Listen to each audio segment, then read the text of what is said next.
Hello students, hope you are all doing very well.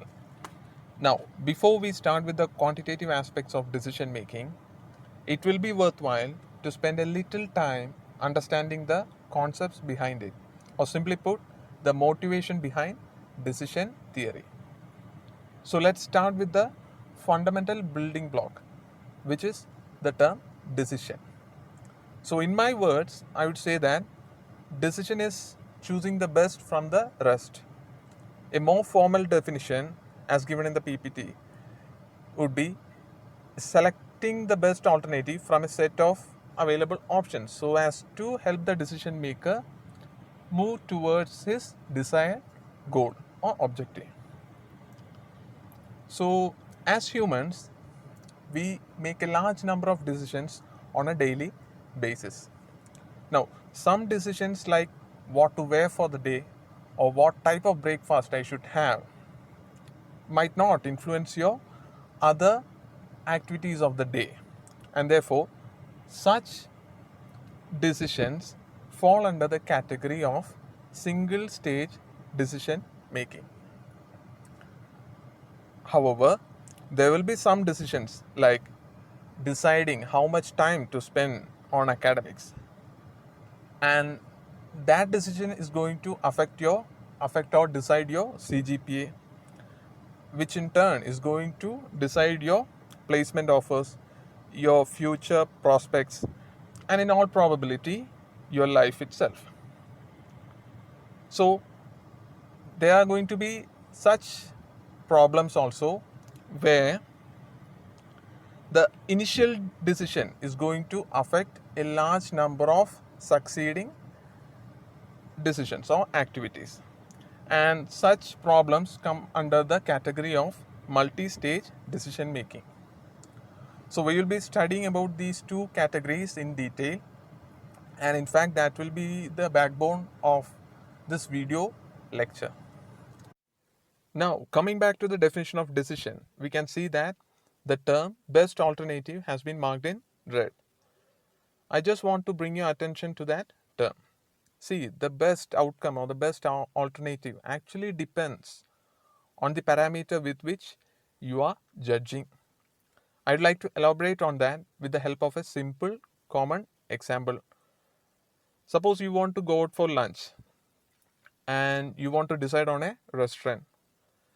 Depending upon the parameter with which you are judging, you are bound to get different answers or decisions.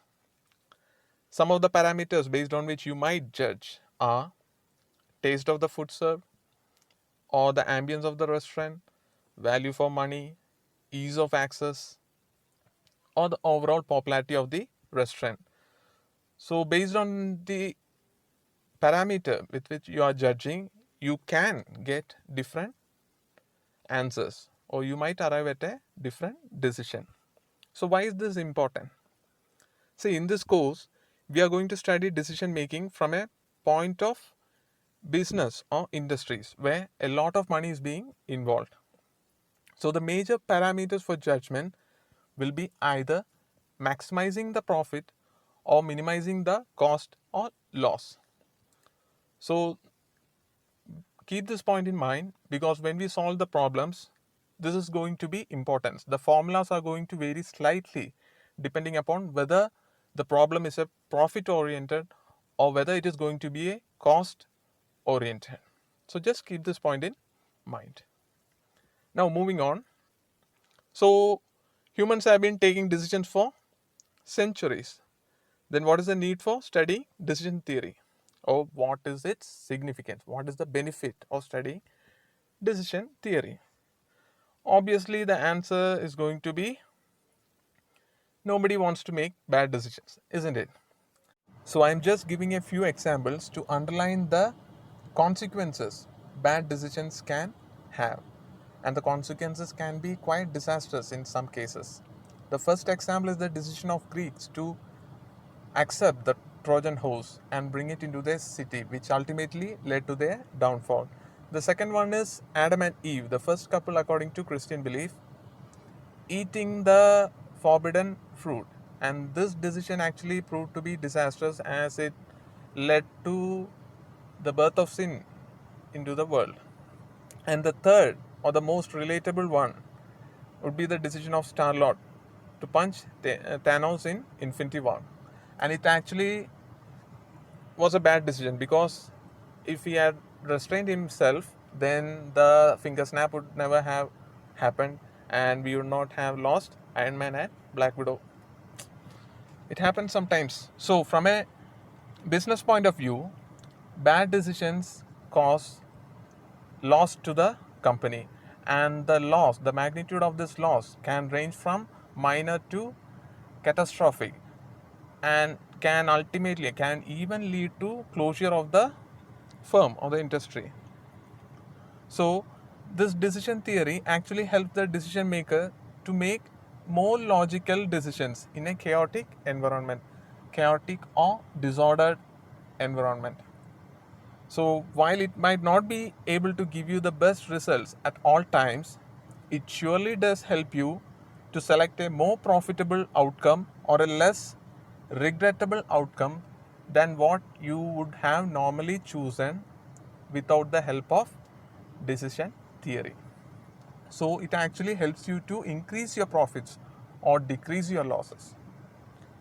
So that is the motivation behind studying this decision theory. But as a student, I can tell you that it will be motivating for you to know that decision making is important in artificial intelligence, machine learning, and so on. So there are a lot of journals available which underline the importance of decision making in artificial intelligence and machine learning. In fact, if you go through any NPTEL course in machine learning, you can see that one chapter or one module will be dedicated to decision trees and decision theories. So it is very much important for you academically also. In fact, I can say that if you are having a good grasp over decision theory and decision trees, it will help you make a more logical programming code for artificial intelligence. Now, if that is not motivation enough for you, then understand that this topic is very much important for your end semester exam. So, if you want to score a very good score for this course, it would be important that you study this decision theory well enough. Okay, fine. Now, moving on to the next slide, which is steps in decision making. This we had already studied 2 or 3 times before. So, I'm not going to explain that again. I just included it for the sake of continuity. Now, there will be, or there are, 3 decision-making conditions or environment, and we are going to classify them on the basis of availability of data. So we have the 3 environment as decision making under certainty, decision making under risk, and decision making under uncertainty. So we'll be concentrating mainly on decision making under risk and uncertainty.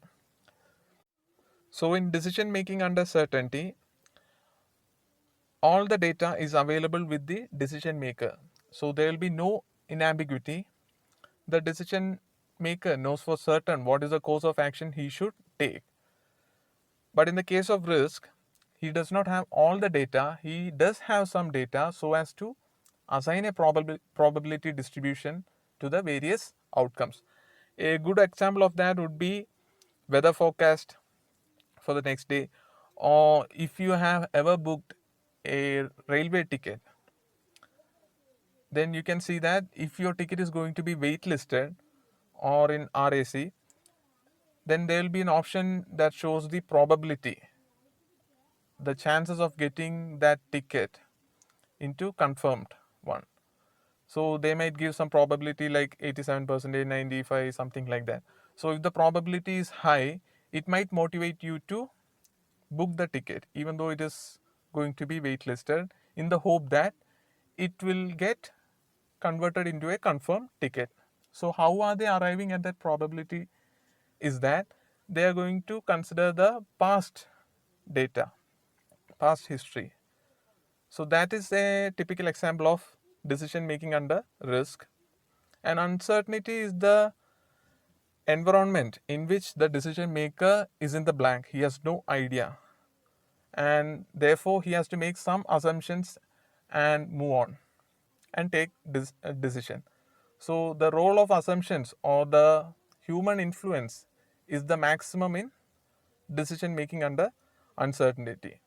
And you can see that since the assumptions made by the decision maker is going to be high for uncertainty, the ambiguity and the chances of making bad decisions increases from decision making under certainty to decision making under uncertainty. So moving on to the first decision making condition or environment, that is decision making under certainty. So it is used for deterministic model problems. A simple example of that would be you want to buy a product. So you inquire about the price of the product in 2 or 3 shops, and you are finally going to buy that product from the shop that offers you the least price, isn't it? So all the values or all the data is available with you, and you are going to take a decision based on the price. There is no ambiguity or missing data in that. So that is an example of decision making under certainty.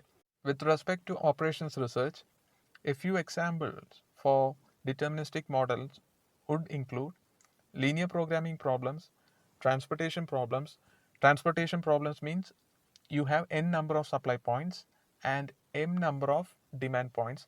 So we are basically finding out which supply point would be the most economical for a particular demand point in terms of cost of transporting the raw material. So it is a pretty straightforward method. Also, we have many inventory control models. We have assignment problems, scheduling problems, and we have critical path method. So these all come under deterministic model problems, where there is no influence of human personality or behavior on the decision making.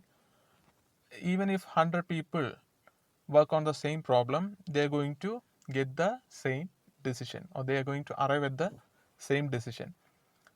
But in case of decision making under uncertainty and risk, depending upon the attitude of the decision maker, they can arrive at a different decision. So this point you have to keep in your mind.